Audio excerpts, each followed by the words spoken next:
এখানে আসা অন্য একটা এক্সপেরিয়েন্স আমরা গ্যাদার করলাম। হৃদয় হোসেন আর হৃদয় আমার ফেসবুক আইডি হৃদয় কোনো মেয়া দিব না তোর রিকোয়েস্ট লাভ নাই। তারা বলছে ইঞ্জিনিয়ার বাদ আমরা সবাই ড্রাইভার হবো, কে কোনটা ড্রাইভার হবো। তার ভিতরে একজন আছে আমাদের শাহরিয়ার হোসেন। এখন আমরা আউটসোর্সিং করব ড্রাইভিং পেশার মাধ্যমে।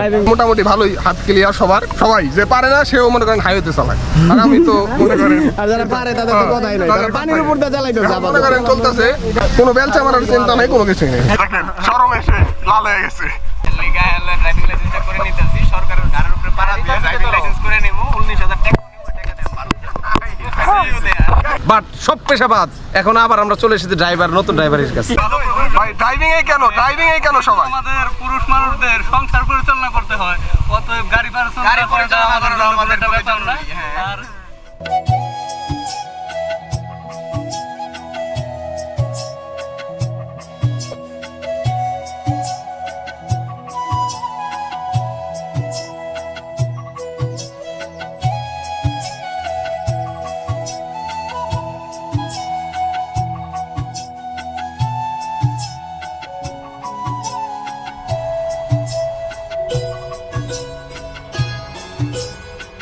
গণপ্রজাতন্ত্রী বাংলাদেশ সরকারের একটি মহৎ উদ্যোগ, বেকার যুবকদের স্বাবলম্বী করার প্রয়াস। আর এই উদ্যোগের অংশ হয়েছি আমরা 25 জন তরুণ। আমাদের স্বপ্ন এক, পথও এক, লক্ষ্য দক্ষ চালক হয়ে নিজের পায়ে দাঁড়ানো। প্রতিদিন সকালে এই বাস টার্মিনালে আসাটা এখন আমাদের অভ্যাসে পরিণত হয়েছে। এটা শুধু ড্রাইভিং শেখার স্থান নয়, এটা আমাদের দ্বিতীয় পরিবার। হাসি ঠাট্টা গল্প আড্ডায় কখন যে সময় কেটে যায় টেরই পাই না। কেউ হয়তো সবার জন্য সামান্য কিছু খাবার নিয়ে আসে, কিন্তু তার পেছনের ভালোবাসাটা থাকে অমূল্য। এই ছোট ছোট মুহূর্তগুলোই আমাদের এই যাত্রাকে অবিস্মরণীয় করে তুলেছে। ভালো লাগলো, কারণ এখানে আসা অন্য একটা এক্সপেরিয়েন্স আমরা গ্যাদার করলাম। কারণ এখানে কিছু মজা আছে এবং তার সুন্দর একটা জায়গা আছে ড্রাইভিং করার জন্য। আর সাথে সাথে আমাদের সাথে দুইজন লোক আছে যারা অলওয়েজ আমাদের মজা দেয়। এর মধ্যে হৃদয় হোসেন আর হৃদয় আমার ফেসবুক আইডি হৃদয় নিবিড়ের সাথে কোনো মেয়া দিব না তোর রিকোয়েস্ট লাভ নাই। আমাদের সামনে আরো কয়েকজন ইঞ্জিনিয়ার আছে। আমরা তো অবাক হইছি, পরিচয় করে দেন ভাই সবাই। ইঞ্জিনিয়াররা আমাদের এখানে আসছে কিসের জন্য? দেখলাম যে আসলে ইঞ্জিনিয়ারদের প্রফেশন চেঞ্জ করতে চাইতেছে। তারা বলছে ইঞ্জিনিয়ার বাদ আমরা সবাই ড্রাইভার হবো, আদর্শ ড্রাইভার হবো। তার ভিতরে একজন আছে আমাদের শাহরিয়ার হোসেন। আমি মোটেও ভাই ইঞ্জিনিয়ার প্রফেশন ছাড়তেই না, আমি মাগনা সরকারের সুযোগ দিচ্ছে ড্রাইভিং লাইসেন্সটা করে নিতেছি। সরকারের ঘাড়ের উপরে পাড়া দিয়ে ড্রাইভিং লাইসেন্স করে নিব। 19,000 টাকা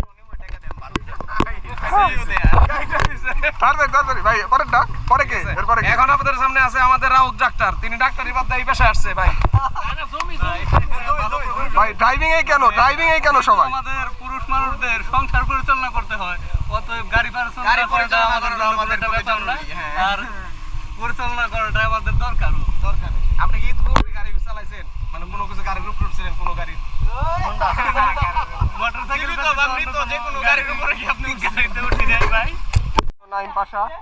নাইম পাশা এরা এক্স-ম্যান আমাগো। মিস্টার ওই যে এক্স-ম্যান, সেই জান্নাত দাড়ির গেটআপটা কি, ওর বডিও আছে সুন্দর। এই যে আমরা সবাই ওয়েটিং আছি, এদিকে পালা কইরা একজন কইরা যাইতেছে। এক কইলো রাউত ভাই কো কোক না মজো, কোক তো আবার ইসরায়েলি বললো, বাঙালিরা খায় না। মজো খাইলো মজো। এখন আমাদের সামনে আছে একটা একটা ছেলে, যে কিনা ইতিপূর্বে সে শপকিপার ছিল, বাট তার শপকিপার ভালো লাগে নাই, এখন সে ড্রাইভারে ফের চলে এসেছে। কেন ভাই ড্রাইভারে কেন? সবাই ড্রাইভার কেন? ডাক্তার ইঞ্জিনিয়ার সবাই ড্রাইভিং এ কেন আসতেছে? কারণ ড্রাইভারে অনেক ভালো লাগে আর অনেক জায়গায় বেড়ানো যায়। হ্যাঁ প্রিয় দর্শক মন্ডলী, এখন আপনাদের সামনে এমন একটা ব্যক্তিকে পরিচয় করে দিব যে ইতিপূর্বে সে কৃষিকাজের সাথে জড়িত ছিল। সে নিজেকে ফার্মার হিসেবে খুব গর্ববোধ করতো, বাট সব পেশাবাদ। এখন আবার আমরা চলে এসেছি নতুন ড্রাইভারের কাছে।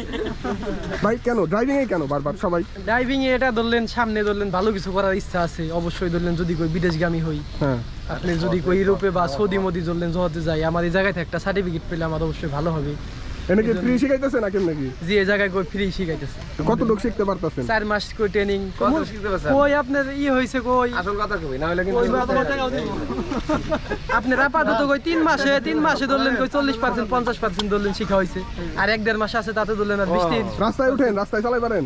কই অবশ্যই রাস্তায় চালাইবেন? অবশ্যই। তাহলে তো চালান শিখে গেছেন, আর কি লাগে? ব্যবহার করার জন্য তারা সরকারের টাকাটাকে, যে সরকারি টাকা তারা নিয়ে তারা জলসা করবে, এর জন্য তারা টাকাগুলো নিয়ে তারা ক্যামেরার সামনে আসতে যাচ্ছে না, তারা তারা ফেস দেখাবে। এবার আপনাদের সামনে আসছে যারা বাংলাদেশের যুবকদের মধ্যে গর্ব, যারা ফ্রিল্যান্সিং করে থাকে, কিন্তু সে বলছে ভাই ফ্রিল্যান্সিং করে রাত জাগতে হয়, এখন আমরা আউটসোর্সিং করব ড্রাইভিং পেশার মাধ্যমে। পরিচয় করে দিচ্ছি আমাদের সেই রকম একজন নিবিড়ের সাথে। কারে ধরতে গেলেন? হ্যাঁ, সেও একজন ফ্রিল্যান্সার, সেও ফ্রিল্যান্সার। বালিয়ার এমপি, বালিয়া ইউনিয়নের এমপি। হ্যাঁ, বলেন আপনি কিছু বলেন। ফ্রিল্যান্সার, এখন আপনি বলেন আপনার কি অনুভূতি বলতে? আপনি তো ফ্রিল্যান্সার ছিলেন, আপনি রাতে ফ্রিল্যান্সিং করতেন বাসায় বসে, কিন্তু এখন আপনি কেন গাড়িতে বসে ফ্রিল্যান্সিং করছেন? সত্যি বললাম না মিথ্যা? সত্যি বলেন আপনি। আচ্ছা, অবশ্যই সত্যি আপনি বললে সত্যি ব্যাপারটা হলো আসলে এমন যে গাড়ি আসলে পরিপূর্ণভাবে শিখতে গেলে আমাদের অনেক টাকা লাগে। দেখা যায় গাড়ি রেন্ট প্রথমে আর কি যার কাছ থেকে শিখুম তারে দিতে হয় দেখা যায় 10-12 হাজার টাকা, আবার তেল ভরা লাগে, গ্যাস ভরা লাগে, নানান কিছু নানান ঝামেলা, আর মাইরে দিলে জরিমানা তো দিতে হবে। আমরা দেখলাম যে টিটিসি বাসার কাছেই টিটিসি টেকনিক্যাল ট্রেনিং সেন্টার, সেখানে গিয়ে দেখলাম যে ফর্ম ছাড়ছে ড্রাইভিং এর ফ্রির, আর আমরা প্রথম ব্যাচ, ওইটাই ভর্তি হইলাম। হওয়ার পরে এখন করতেছি মোটামুটি ভালোই, হাত ক্লিয়ার সবাই যে পারে না সেও মনে করেন হাইওয়েতে চালায়, আর আমি তো মনে করেন আর যারা পারে তাদের তো কথাই নাই, তারা পানির উপর দিয়ে চালাইতে এখন মনে করেন চলতেছে, খাপ হইছে মাত্র। এবং আমরা প্ল্যানিং এ আছি কিছুদিন পরে আমরা আকাশে উড্ডয়ন করব। কিন্তু একটা কনফিউশনে পড়ছে, পিছনে গাড়ি দেখতে পাচ্ছেন, আমাদের যে গাড়ি আসতেছে ওই গাড়িটা আসলে মানে দাম মনে হয় বাজার মূল্য 70-80 লক্ষ টাকা হবে, কিন্তু শিখে যে আমরা বিপদে পড়ছি এইরকম গাড়ি তো আমরা সম্ভব এখন পাবো না। কেমনে কিনুম কি এখন করব আমরা এখন লোয়ার মিডল ক্লাসের কারণ সাধারণত সবাই শিখার সময় কি হয়, শিখার সময় দামি গাড়ি দিয়ে শুনে অন্য তারা গাড়ি- 5-7 লাখ আর টাকা আমরা দাম 80 লাখ টাকা কম দামে 80 লাখ টাকার গাড়িতে শিখে ফেলাইছি, এখন আমাদের কাছে 80 লাখ টাকা এখন কম দামি মনে হয়। 2-3 কোটি টাকার গাড়ি ছাড়া তো সম্ভব না, মানে 80 লাখ টাকা তো শিখি, তাহলে শিখার পরে পরিপূর্ণভাবে কোন গাড়ি চালাবো? এখনো ফ্রিল্যান্সিং করুন, ফ্রিল্যান্সিং এর বাইরে দাম নাই। ড্রাইভিংটা শেষ হইলে আমাদের মনে করেন মাটি কাটে ট্রাক আছে, ওই ট্রাক রিয়েল ফ্রিল্যান্সিং এ রিয়েল ফ্রিল্যান্সিং মানে রাত্রে তো করে, ফ্রিল্যান্সিং মানেই তো রাত্রে। সেহেতু মনে করেন মাটি কাটে ট্রাক আছে, ওই ট্রাককে মনে করেন রাত্রে যাবো, সুইচ টিভি দিব, ঠাস করে আনলোড হয়ে যায় মাল, বুঝছেন? সেই সেটআপ, কোনো বেলচা মারার চিন্তা নাই, কোনো কিছু নেই। সুইচ টিভি দিব, আনলোড মাল ফালাই দিয়ে আবার অ্যাক্সিডেন্টের সুবিধা অসুবিধা। আমার নিজের বাড়ি সাইডে রাতের বেলা ওই গাড়িতে না কাগজ আছে না অন্য কিছু আছে, কে গাড়ি মাইরা দিল এমনি মনে করেন এই গাড়িতে শিখতেছি, হাইওয়েতে যে আমরা চালাই দাবরাইয়ে মনে করেন, তাতে মোটামুটি মনে করেন সামনে দিন আর্মি পড়ছিল, আমার ফুটেজটা দিয়ে দেবনি, আর্মি আর ছিল, আর্মিরে মনে করেন মেরে দিতে চাইছিলাম ইচ্ছা করে, কারণ মেরে দিলে আমার কোনো অপরাধ নেই, আমি এখন লার্নার, আমি শিখতেছি, আর্মি আমার কিছু করতে পারবো না, কাগজ দেখাও, কিন্তু যখন আমার গাড়ি আমি চালাবো তখন যদি কাগজ চাই দিতে হইব, আমার কিছু করতে পারবো।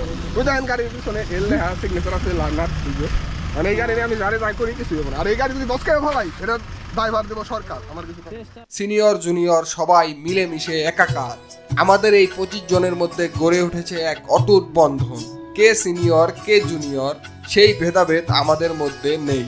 প্রত্যেকে যেন প্রত্যেকের ছোটবেলার এক বন্ধু। প্রশিক্ষণের ফাঁকে আমরা ভাগ করে নেই জীবনের ছোট ছোট আনন্দ আর দুঃখগুলো।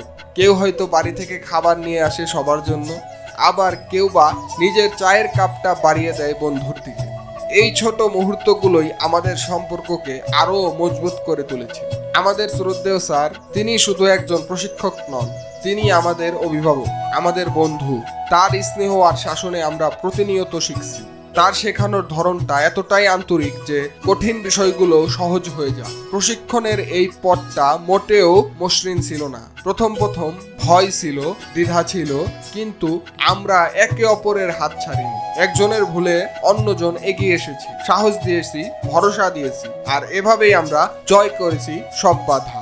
আজ আমরা শুধু ড্রাইভিং শিখিনি, আমরা শিখছি জীবনের পাঠ। শিখেছি কিভাবে একসাথে চলতে হয়, কিভাবে একে অপরকে ভালোবাসতে হয়। এই 25 জনের দলটা হয়তো একদিন ছড়িয়ে পড়বে দেশের কিংবা বিদেশের বিভিন্ন প্রান্তে, কিন্তু আমাদের এই বন্ধুত্বের বাঁধন থাকবে অটুট। এই বাস টার্মিনালের প্রতিটি কোণায় লেগে থাকবে আমাদের হাসি কান্নার গল্প। আজ এই মুহূর্তটাকে ফ্রেমবন্দি করে রাখতে ইচ্ছে হলো, কারণ আমি জানি এই দিনগুলো আর কখনো ফিরে আসবে না।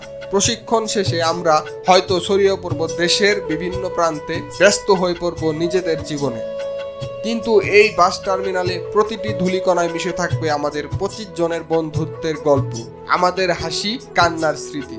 এই ফ্রেমবন্দি মুহূর্তগুলো আজীবন সাক্ষী হয়ে থাকবে আমাদের এই অসাধারণ যাত্রা। এই ফ্রেমবন্দি মুহূর্তগুলোই একদিন আমাদের মনে করিয়ে দিবে আমরা শুধু ড্রাইভিং শিখিনি, আমরা জীবনকে শিখেছি। আমরা 25 জন এক পরিবার, এক আত্মা।